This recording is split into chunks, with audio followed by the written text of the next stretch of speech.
রমজানে ভাজা পোড়ার মধ্যে ডিম চপটা কিন্তু সবাই বেশি পছন্দ করে। আমার তো মনে হয় ডিম চপটা আসলেই সবাই বেশি পছন্দ করে, বড়রা অথবা ছোটরা। আসসালামু আলাইকুম বন্ধুরা, কেমন আছেন? আলহামদুলিল্লাহ আমি ভালো আছি। আশা করি আপনারা ভালো আছেন। এখানে আমি 2টা আলু চপ করে নিলাম। মাত্র 2টা আলু 2টা ডিম দিয়ে দেখেন আমি কতগুলো চপ বানিয়ে নেব। এখানে আমি 2টা ডিম সিদ্ধ করে গ্রেট করে নিলাম। নিয়েছি 1 কাপের মতো ধনেপাতা আর 1 কাপের মতো পেঁয়াজ বেরেস্তা। এগুলো সবগুলোকে এখন আমি একটা বোলে নিয়ে তারপর আমি মিশিয়ে নেব। এখানে প্রথমে আমি আলুটা নিয়ে নিলাম। আমার গ্রেট করা আলুটা আমি এটাকে গ্রেট করে নিয়েছি যাতে এটাকে আমার ম্যাশ করতে বা মেশাতে খুব ভালো হয়, বাইন্ডিংটাও সুন্দর হয়। আর এইভাবে যদি আস্তটা করেন তাহলে দলা পেকে থাকে অথবা একটু গুটলির মতো থাকে, হ্যাঁ, জমাট বেঁধে থাকে মাঝে মাঝে। তো গ্রেটার দিয়ে করে নিলে খুব সুবিধা হয়। দিয়ে দিলাম আমি ডিমটা, 2টা ডিম আমি গ্রেট করে নিয়েছি। এখানে 1/2 কাপের মতো পেঁয়াজ বেরেস্তা করে নিয়েছিলাম। 1 কাপের মতো করে ধনেপাতা দিলাম। আপনারা এই ধরনের যে পেঁয়াজগুলো সব ধরনের মশলা দিবেন। আমি এখানে পাঁচফোড়ন বা ভেজে একটু গুঁড়া করে দিয়েছি, আধা ভাঙা করে দিয়েছি। দিয়ে দিলাম হচ্ছে 1/2 কাপের মতো বেসন। দিয়ে দিব এখানে 1/2 কাপের মতো চালের গুঁড়ো আর একটু ময়দা নিয়ে নিয়েছি এটাকে কোট করার জন্য। আমি এটাকে এখন ভালো করে মেখে নেব। দিয়ে দিয়েছি ব্ল্যাক পেপার, দিয়ে দিব একটু গরম মশলা। সব কিছু অল্প অল্প করে দিতে হবে, তা নাহলে কিন্তু একজ্যাক্ট আসল যে স্বাদটা সেটা পাবেন না। 1 টেবিল চামচের মতো সয়া সস দিয়ে দিলাম। এটা তো আমি সবসময় দিই। সয়া সস যদি হাতের কাছে না থাকে সেক্ষেত্রে কিন্তু আপনারা টেস্টিং সল্টটা ইউজ করতে পারেন। তো আমি এখানে একটু লেবুর রসও দিয়েছি, স্কিপ করে গেছে যে মাঝে মাঝে যেটা হয় এক হাতে কাজ করলে না দেখা গেছে যে হয়তো ক্লিকটা ভালো করে হয় না। জিরার গুঁড়ো দিয়ে দিলাম, মরিচ গুঁড়ো দিয়ে দিলাম 1/2 চামচের মতো, 1 চামচের মতো মরিচ গুঁড়ো, 1/2 চামচের মতো হলুদ গুঁড়ো আর জিরা দিয়েছি 1 চামচের মতো। আমি পেঁয়াজুতে বা চপে আমি জিরা গুঁড়োটা একটু বেশি দেই। মরিচটাও তো আমরা ঝাল খাই, সেজন্য মরিচটাও বেশি দেই। আর হলুদ দিয়েছি 1/2 চামচের মতো।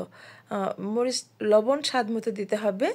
তারপরে এটাকে সুন্দর করে মেখে নিতে হবে। ওই যে বলি সবসময়, যেটা মাখানোর মজাটাই কিন্তু আলাদা। মেখে নেবেন ভালো করে, দেখবেন খাবারের স্বাদ অনেক গুণে বেড়ে যাবে। কতক্ষণ স্প্যাচুলা দিয়ে চেষ্টা করলাম কিন্তু ভালো হচ্ছে না।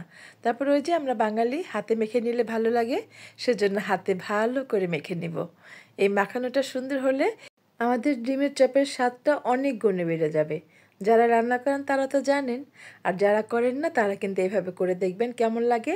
আর ভালো লাগলে অবশ্যই চ্যানেলটিকে সাবস্ক্রাইব করে রাখবেন, ভালোবাসা দিয়ে পাশে থাকবেন। আর একটু পাশে থাকা বেল আইকনটি প্রেস করে দিবেন যাতে যখনই নতুন নতুন ভিডিও আপলোড করব সেটা নোটিফিকেশন আপনি পেয়ে যাবেন। এভাবে একটু সাপোর্ট করে দিলে, একটু ভালোবাসা দিলে কাজ করতে ভালো লাগে। আমি তো একটু গরম মশলা, একটু ব্ল্যাক পেপার গুঁড়ো দিই, এটা আপনারা জানেন। আমার এই টাইপের ভাজা পোড়ার মধ্যে একটু গরম মশলা, একটু ব্ল্যাক পেপার গুঁড়ো দিতে আমার খুব ভালো লাগে। একটা স্মেল পাওয়া যায় এবং স্বাদটাও কিন্তু একেবারে 100% অ্যাকুরেট থাকে। তো এখানে আমি চিলি ফ্লেক্স দিয়ে দিলাম 1 টেবিল চামচের মতো। চিলি ফ্লেক্সটা আমার বাবু খুব পছন্দ করে। ওই ধরনের কোনো ভাজা পোড়ার মধ্যে আমি যদি চিলি ফ্লেক্সটা দিই ও খুশি হয়। আপনারা ইচ্ছে করলে দিতে পারেন, হাতের কাছে থাকলে না দিলে না দিতে পারেন। কিন্তু দিলে কিন্তু দেখতেও ভালো লাগে, একটু মরিচের দানা দেখা যায়, একটু মরিচ ভাঙা দেখা যায়। ভালো লাগে কিন্তু যখন ভেঙে খাবেন তখন। করে খেয়ে আমাকে ছোট্ট করে একটু কমেন্ট করে বলবেন। এটা কিন্তু আমার মাখানো হয়ে গেছে। আমি এটাকে 5 মিনিটের জন্য রেখে দেব। এই 5 মিনিটের মধ্যে হচ্ছে আমার তেলটা আমি রেডি করে নিব। তেলটা যখন একটু হাই হিটে দিয়ে ভাজবো, হাই হিটে যখন গরম হয়ে যাবে তখন আমি ভাজা শুরু করব। এদিকে আমি কিন্তু ডিমটা নিয়ে নিয়েছি, 2টা ডিম নিয়ে নিব এটাকে কোট করার জন্য। আর ময়দা নিয়ে নিয়েছি 1 কাপ। ময়দাটার মধ্যে, ডিমের মধ্যে একটু ব্ল্যাক পেপার, একটু লবণ দিয়ে আপনারা এটা মেখে নিতে পারেন। আর কিছু দেওয়ার দরকার হবে না, একটু ভালো করে ফেটে নিতে হবে।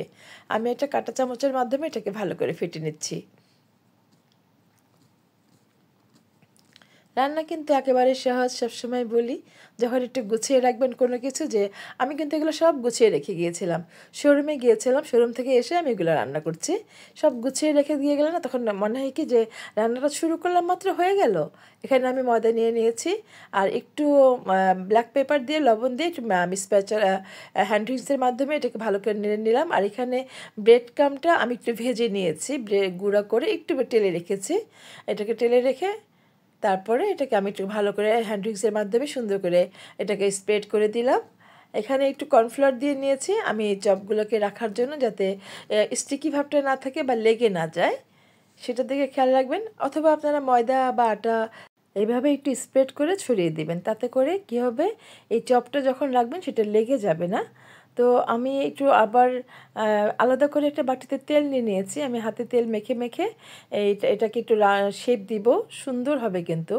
তেল মেখে নিলে শেপ দিতে সুবিধা হয়। আপনারা এইভাবেই করবেন, তখন দেখবেন কাজ সহজ। আমি এই যে ময়দার মধ্যে কোট করব, কোট করে নিয়ে তারপরে আমি ডিমের মধ্যে কোট করে নিচ্ছি। এখন আমি ব্রেড ক্রামের মধ্যে করিয়ে নিলাম। দেখেন কত সুন্দর হয়ে গেছে, দেখতেও কিন্তু ভালো লাগছে। আপনারা এভাবে করে রেখেও দিতে পারেন রমজানের জন্য। বা যারা বাইরে কাজ করেন তাদের জন্য বলছি, বা যারা বাসায় থাকেন তারাও পারেন যে একটু কাজটাকে গুছিয়ে রাখলে বিকেলবেলা ইফতারের সময় অনেক ঝামেলা হয়, অনেক বেশি কাজ চাপ থাকে, এরকম একটু করে রাখলে তখন আপনি হুটহাট করে করে নিতে পারলেন। এভাবে দুইবার ডাবল কোট করা হচ্ছে কিন্তু, ময়দাতে দিলাম, ডিমের মধ্যে দিলাম, তারপরে ব্রেড ক্রামে দিলাম। এটার টেস্ট কতটা যে মজা আমি আর বলবো না। আপনারা প্লিজ একটু বানিয়ে খেয়ে না হয় আমাকে একটু ছোট্ট করে কমেন্ট করে বলবেন যে স্বাদ ঠিকঠাক মতো ছিল কি না।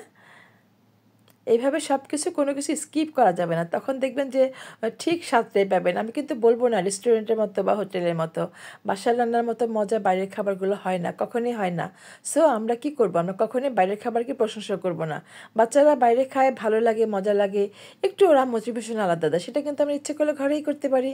আর এই যে ঘরে করি তার প্রুফ কি, এটা যে বাচ্চা তো ঘরেই খেতে যাচ্ছে, ও তো বাইরে খেতে চায় না। এখন আমি অনেকগুলো বলে যে আমি কতগুলো করলাম, সব নিয়ে চলে যায়, বলে কি আমি এগুলো সবগুলো খেয়ে ফেলবো।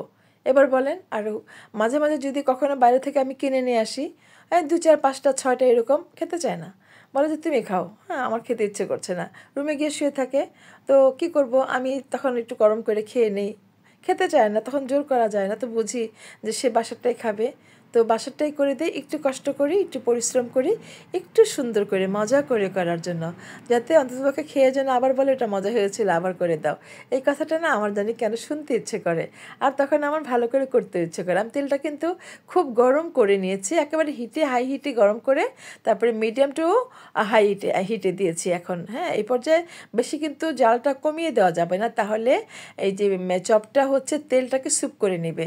আপনারা জাল বাড়িয়ে মিডিয়াম টু হাই আছে, একেবারে হাই না, মিডিয়াম টু হাই আছে এটাকে দিয়ে ভাজবেন।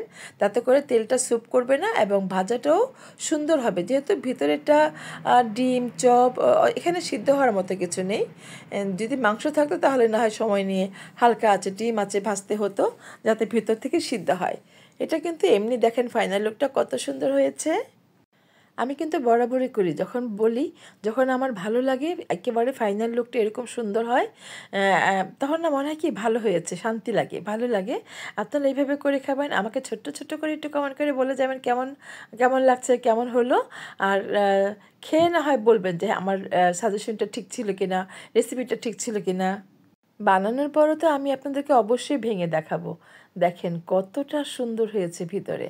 এই টমেটো সসটা আমার হাতে বানানো, এটা রেসিপিটাও দেওয়া আছে, দেখে নেবেন। আপনারা তো জানেন আমি খেয়ে তারপরে ভয়েস দিই আর সুন্দর করে বলতে পারি যে হ্যাঁ অনেক টেস্টি হয়েছে। দেখা হবে নতুন কোনো রেসিপি নিয়ে, সে পর্যন্ত সবাই ভালো থাকেন। আল্লাহ হাফিজ।